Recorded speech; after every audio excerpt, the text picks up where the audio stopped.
Welcome back, everyone, for another deep dive. This time, we're going to be exploring the world of Vishnu. The preserver deity in Hinduism. Right. We're going to be trying to understand his cosmic role and all those famous avatars like Rama and Krishna. And of course, the symbolism. Yeah, the symbolism, how it Yeah. all reflects his sort of divine functions, How's right? that?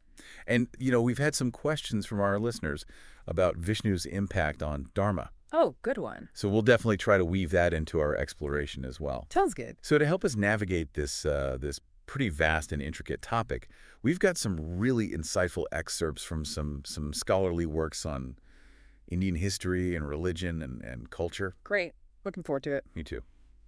All right, so to start us off, when we think about Vishnu, it's important to remember that he's not this solitary figure, right? Right. He's part of what's known as the Hindu Trinity.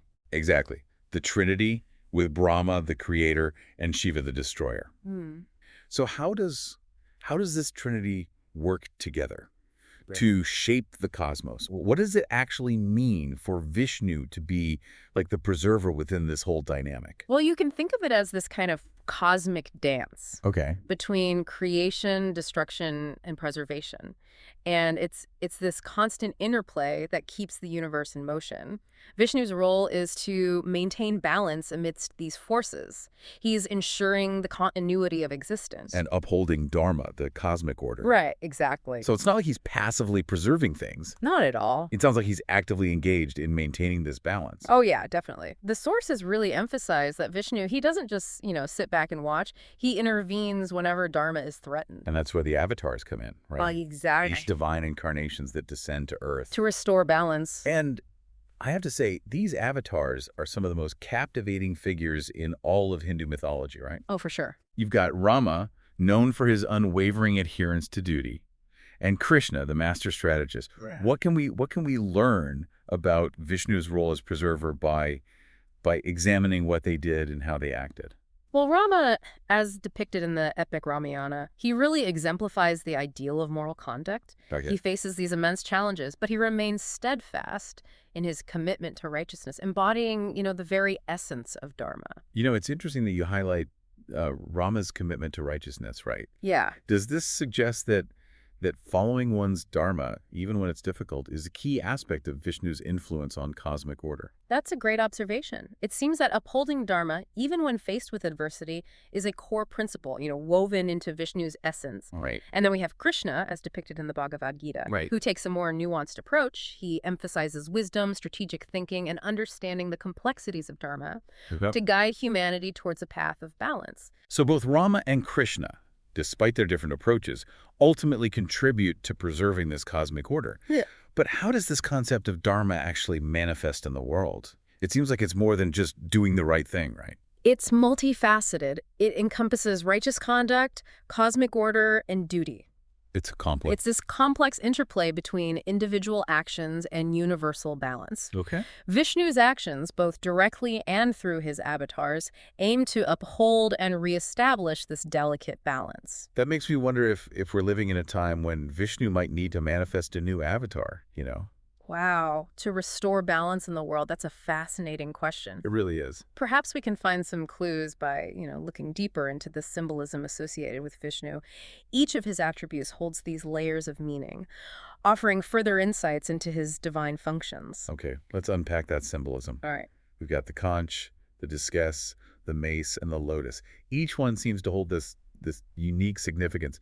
What can you tell us about the conch? So the conch, it's known as the shankha, represents the primordial sound of creation. It symbolizes Vishnu's power to awaken the universe. So it's more than just a musical instrument. Oh, absolutely. It also signifies this call to righteousness. It's like urging all beings to align themselves with Dharma. Right, a reminder of our own responsibility to uphold cosmic order. Yeah. What about the discus? It always seemed like such a powerful weapon to me. It is. The discus, known as the Sudarshana chakra, symbolizes the cyclical nature of time. It also represents Vishnu's power to cut through ignorance and the destruction of evil. Ah, so it's not about brute force, No. but about removing obstacles Yes. that stand in the way of Dharma. And cosmic order. What about the mace? The mace, known as the Kamadaki, represents Vishnu's raw strength and authority, his ability to protect the cosmos, and the subjugation of negative forces. Think of it as a symbol of, like, cosmic law enforcement. Okay, I'm seeing a pattern here. Yeah. Each symbol represents a different aspect of Vishnu's power. Exactly. His role as the preserver. Finally, we have the lotus. It's such a beautiful and serene image. What does it signify? The lotus symbolizes purity and spiritual awakening. It rises above the muddy waters, just as Vishnu transcends the material world. It signifies the potential for enlightenment and reminds us that even amidst chaos and impurity, we can strive for spiritual growth and liberation. It's fascinating how these seemingly simple objects can hold such profound meanings, right? It is, isn't it? It feels like we're starting to understand the depth and complexity of Vishnu's cosmic role. We're getting there. But there's still so much to explore. Oh, absolutely. I'm curious to learn more about how these concepts play out in Vishnu's mythology and how his influence on Dharma has shaped Indian thought and culture. Well, you're right. We've only just scratched the surface. There are countless other aspects of Vishnu's mythology that can shed light on his role as the preserver and his impact on Dharma. Well, I'm ready to dive even deeper. What other fascinating details about Vishnu and his avatars might we uncover as we continue our exploration? Stay tuned, because we're about to delve further into this captivating world of Hindu mythology. You mentioned earlier you were curious about how Vishnu's influence on Dharma has shaped Indian thought, Right. perhaps exploring some specific examples of how his principles have played out in history would be illuminating. Yeah, that sounds perfect. Are there any historical figures or events that might have been influenced by these concepts of Dharma and Vishnu's role as the preserver? That's a question that historians continue to debate, you know. But some scholars see parallels between the actions of certain rulers, Okay. like Ashoka, Yeah. and the ideals of Dharma. Ashoka, didn't he have a major change of heart after a particularly brutal battle? Exactly. Ashoka's embrace of nonviolence and his focus on social welfare could be seen as attempts to promote righteous conduct and a harmonious society, reflecting the principles of Vishnu's influence. So even though we can't definitively say that Ashoka consciously saw himself as embodying Vishnu, Right. the parallels are striking. Yeah. It's like those ideas permeated the culture so deeply Uh-huh. that they influenced, leadership. Precisely. Yeah. Yeah. It's a reminder that history isn't just about dates and battles. Right. It's about ideas and how they shape entire civilizations. Right. Speaking of shaping civilizations, there's so many fascinating examples of Vishnu's influence on art and architecture. Oh, yeah. And literature Absolutely, yeah. throughout Indian history. The incredible temples dedicated to him. Yeah. The countless works of art depicting his avatars. Right. It's like stepping into a living mythology. Yeah, exactly. These artistic expressions give us tangible evidence of Vishnu's enduring presence. Right. Think of the majestic temple complexes of Khajuraho, Yeah. the intricate sculptures of Ellora, Yeah. the vibrant paintings depicting scenes from the Ramayana and the Bhagavad Gita. Right. Each one tells a story, offering a unique perspective on Vishnu's divine attributes, and his role in maintaining that cosmic order. It's almost like these artistic creations give those ancient stories and those complex concepts. Yeah. They give them a physical form Yeah. that we can interact with. Yeah, What a powerful way to keep those ideas alive through generations. definitely. We talked about Vishnu's abode earlier, Vaikuntha. Can we explore that a bit more? Oh, sure. What can this realm tell us about Vishnu's role and the ultimate goal of existence from a Hindu perspective? Okay, so imagine a place of pure bliss, untouched by suffering and decay. Okay. That's Vaikuntha, Vishnu's eternal abode. It's described as a realm of dazzling beauty, filled with celestial gardens, flowing rivers, and palaces adorned with precious gems. It sounds idyllic. It does, doesn't it? Is this the ultimate reward for those who live a life in accordance with Dharma? It's not quite that simple. Reaching Vaikuntha isn't about reward or punishment. Yeah. It's about escaping the cycle of birth, death, and rebirth, achieving liberation, or moksha. It represents the ultimate union with the divine, free from the limitations of material existence. And while living a life in accordance with Dharma may contribute to this journey, it's a complex process. So it's about transcending the cycle of reincarnation Yeah. to reach a state of pure consciousness. Yes. What does this tell us about Vishnu's role, though? Well, I think it shows that Vishnu's concern extends beyond the material world. He isn't just preserving physical existence. He's guiding souls towards spiritual liberation. So Vishnu isn't just a cosmic caretaker, Right. but also a spiritual guide. In a way, yes.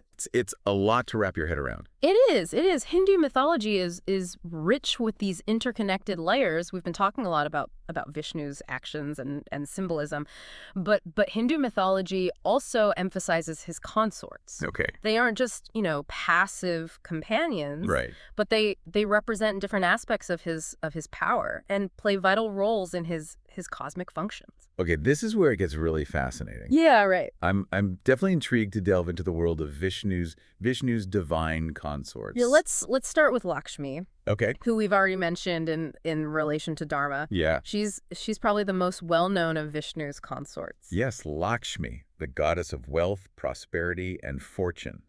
I'm curious to understand how she complements Vishnu's role. Well, Lakshmi embodies the abundance and well-being of a thriving world, Okay. suggesting a world preserved by Vishnu isn't just, safe, but prosperous. That makes sense, yeah. It's hard to imagine a truly flourishing world without some degree of material prosperity. Mm. But is there a danger in material wealth, Oh, yeah. leading people away from Dharma? That's a key point. Lakshmi's presence alongside Vishnu emphasizes that material wealth, guided by Dharma, Okay. can contribute to a balanced life. Yeah. It's not about rejecting material wealth, Right. but using it wisely and ethically. This connects back to the broader concept of Dharma, which, encompasses all aspects of life. So it's a reminder that even material prosperity should be in service to a higher purpose. Yes. Not an end in itself. Exactly. Lakshmi isn't the only consort, though. Another prominent one is Bhudevi, Oh. the earth goddess. Ah, Bhudevi. She represents the physical earth itself, right? Yeah. I'm curious how that connects to Vishnu's role as the preserver. So Bhudevi embodies the nurturing, life-giving aspects of the natural world. Her presence alongside Vishnu emphasizes his role as protector of all life on Earth. So Vishnu isn't just concerned with humanity, Right. but the well-being of the entire planet. That's a perspective with striking relevance today, isn't it? Absolutely. It emphasizes the interconnectedness of all beings. Right. And the importance of preserving the delicate balance of nature. This makes me think about all the environmental challenges that we're facing today. Yeah. Could we interpret this as a time when Bhudevi's role, and therefore Vishnu's concern for the earth, is particularly important? It's certainly a thought-provoking interpretation. It seems the ancient wisdom embedded in these myths continues to resonate in the face of modern challenges. Okay, so we've talked about Lakshmi and Bhudevi. Yeah.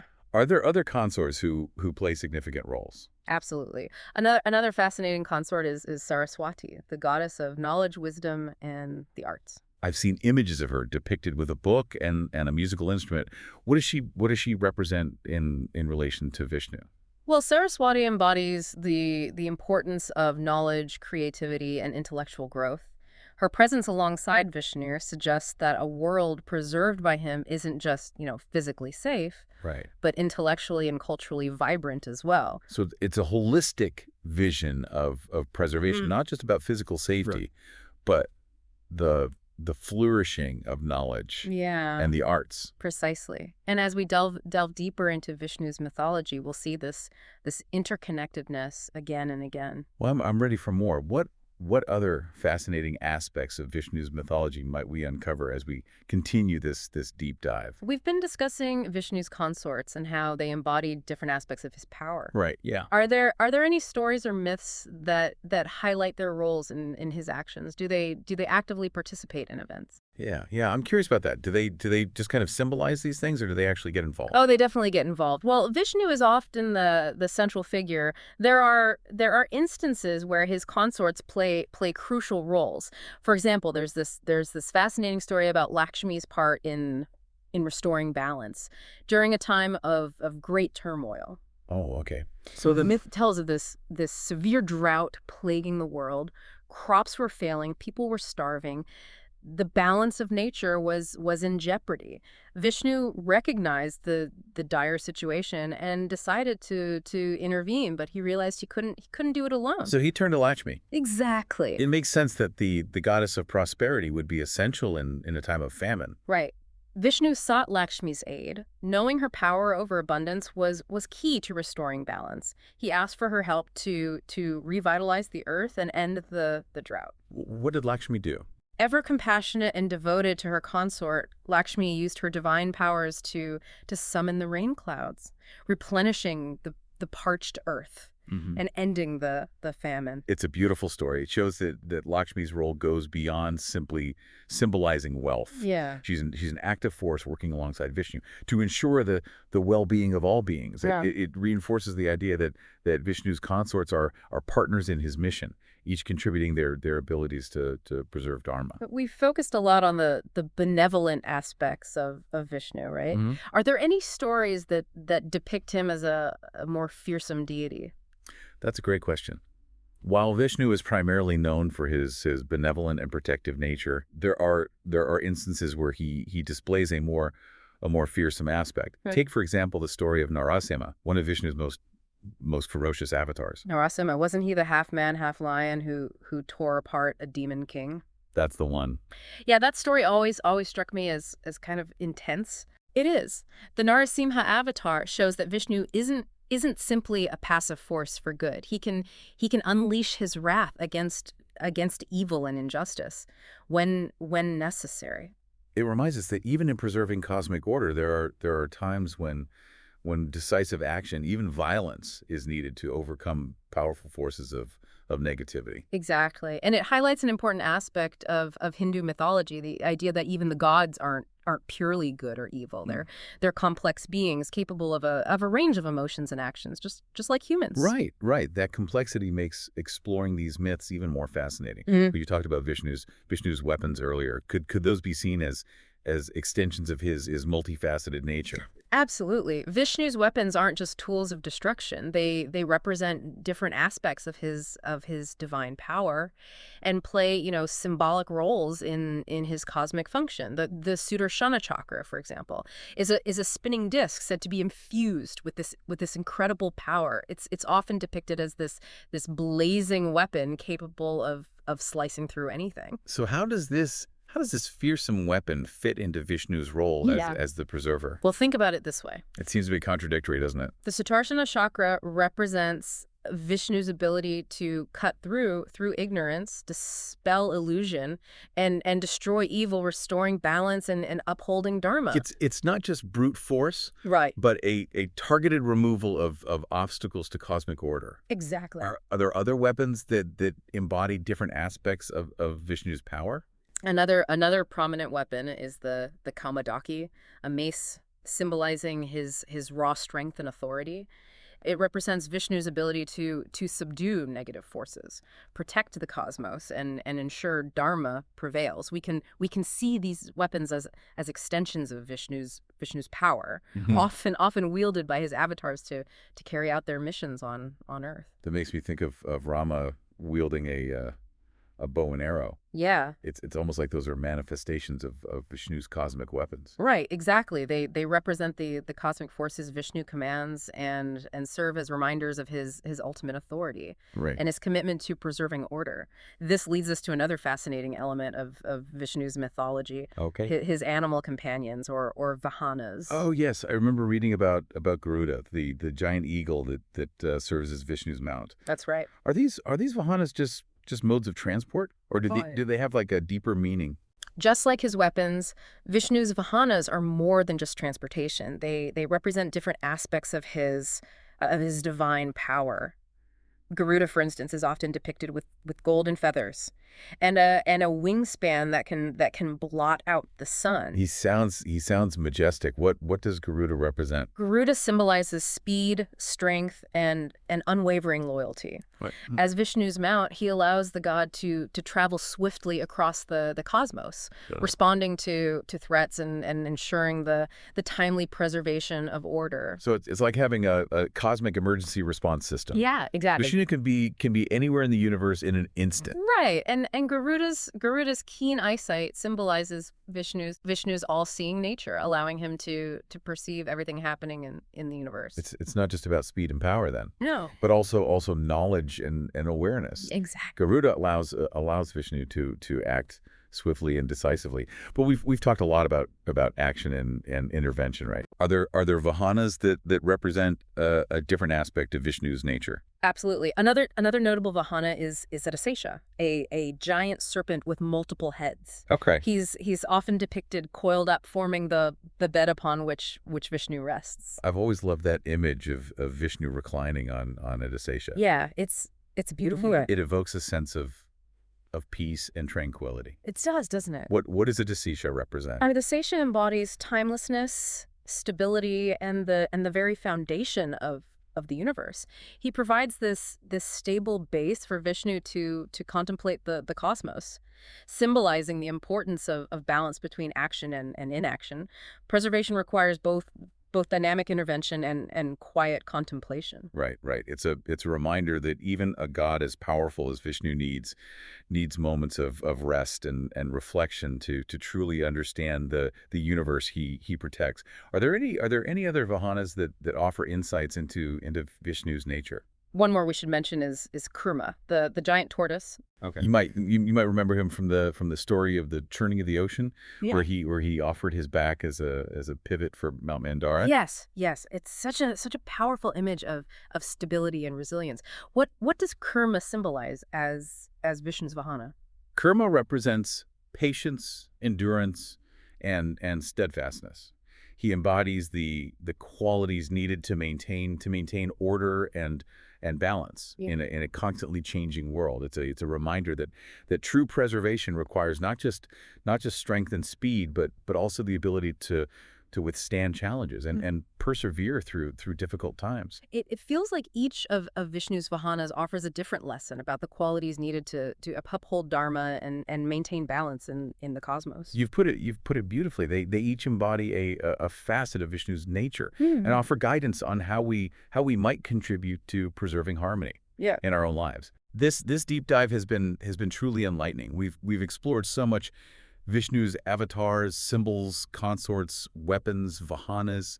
I feel like I have a much deeper understanding of his role as the preserver and the complexity of Dharma. And through understanding Vishnu, we gain a richer appreciation for the beauty and wisdom of Hindu mythology. Well, thank you for joining us on this incredible journey into the world of Vishnu. We hope you found it as insightful and thought-provoking as we have. Until next time, may you find balance, wisdom, and strength in your own journey.